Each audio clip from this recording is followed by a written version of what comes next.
Hey everybody, welcome back to Video Game Esoterica and our continuing series on the Hyper Neo Geo 64. Today we're going to take a look at Offbeat Racer, the second racing game on the platform, and I would say that this is much better than Round Trip RV. Although if you are a collector for the Hyper Neo Geo 64, this is going to be one of the harder games to find, along with Beast Busters. I got my copy on an auction in Japan, and I definitely didn't pay too much for it because it was marked as untested, but I was lucky to find it. So if you're collecting for the Hyper Neo Geo 64, this game is definitely going to be one that is more difficult to find. Compared to Round Trip RV, I would say that this one has a lot more arcade racing feel to it, although there is some asset reuse, and I feel like they kind of borrowed a lot from Round Trip RV to actually make the game. You'll see we have 3 tracks, Asia, South America, and Europe, and we're going to get right into one of the races.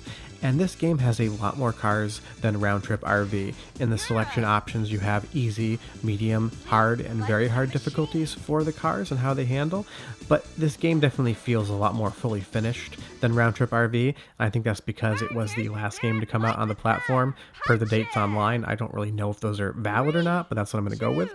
And we get right into the race here. Graphically, visually, this game definitely feels like it's a little bit more put together than Round Trip RV, and I'm sure that that's just because SNK had a better handle on the platform. This is like 18 months after they launched it, so they definitely had a little bit more experience on how the hardware worked and how to develop for it.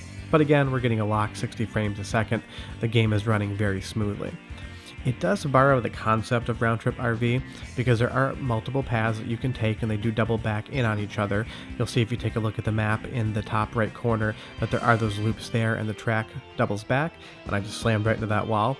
You can get flipped in this game, your car can shoot up into the air, there's larger jumps, so it definitely feels a little bit more interesting than Round Trip RV. But it still, to me, doesn't push the concept of the arcade racer far enough to be a great game. It just leaves it at being a good game. I do love that tunnel there, though, where you get all those different shadows going across the car.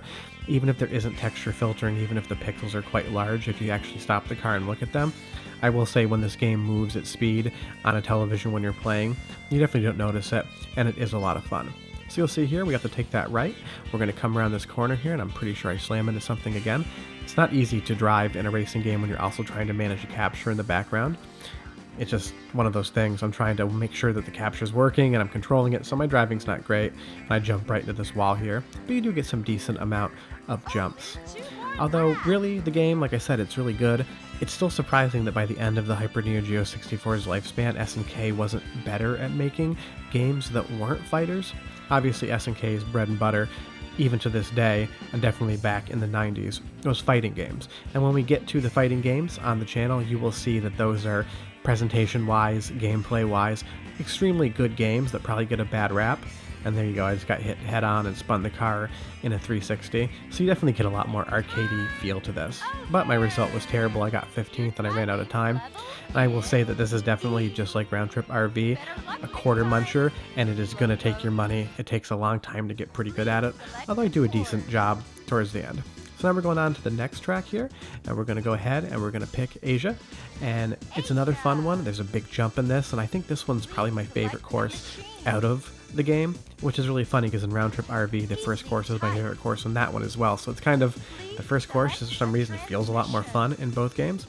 And I do pick automatic transmission the entire way. I did wire up manual transmission into my control setup, but for the capture, it's just easier to deal with automatic, one less thing to deal with. And I do like that you're racing at night here. A lot of the texture work is iffy. I mean, even in Beast Busters, there's a lot of pixelation, but it can move around a lot of actual sprites. So the hardware was super competent. It would have been really interesting to see this console come home, you know, as SNK had planned, but that's just not something we got.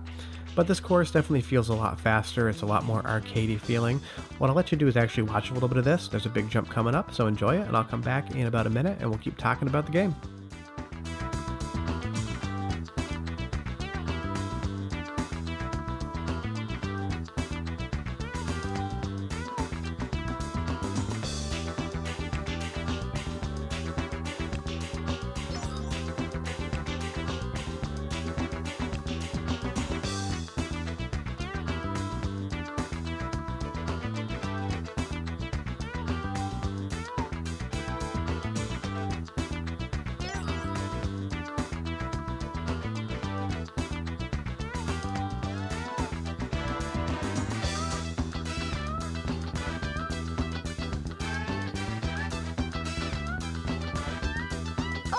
2 more laps.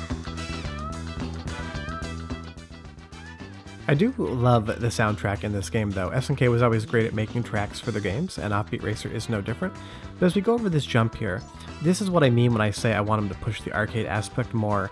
If I was in the room when they were developing this, I would say, let's just make more jumps. I want this to feel way more arcadey, and this track in particular satisfies that need of mine, where some of the other tracks don't as much. And that's why I say it's a good game, not a great game. Definitely still happy to have it in my collection, but I wish it was just a little bit more crazy. I mean, they called it Offbeat Racer, but it definitely feels like a standard racing game. And you will see here again, I do run out of time. This game is quite difficult, although I'm in 4th, so that's not too bad. What we're going to do now is we're going to go on to the last track in the game, South Africa, and that's going to have more like a rally desert feel to it. It's a good track, it's not a great track, I definitely still prefer Asia first, but I do like all the intros that you get when you're watching. You get those birds flying by, you get the commentary, everything presentation-wise is really nice. And even if some of these games aren't regarded as the best that SNK put out, you can definitely tell that a lot of them have love put into them. It doesn't feel like they were just shipping garbage to try to sell the hardware, because at this point in time, the Hyper Neo Geo 64 was definitely struggling.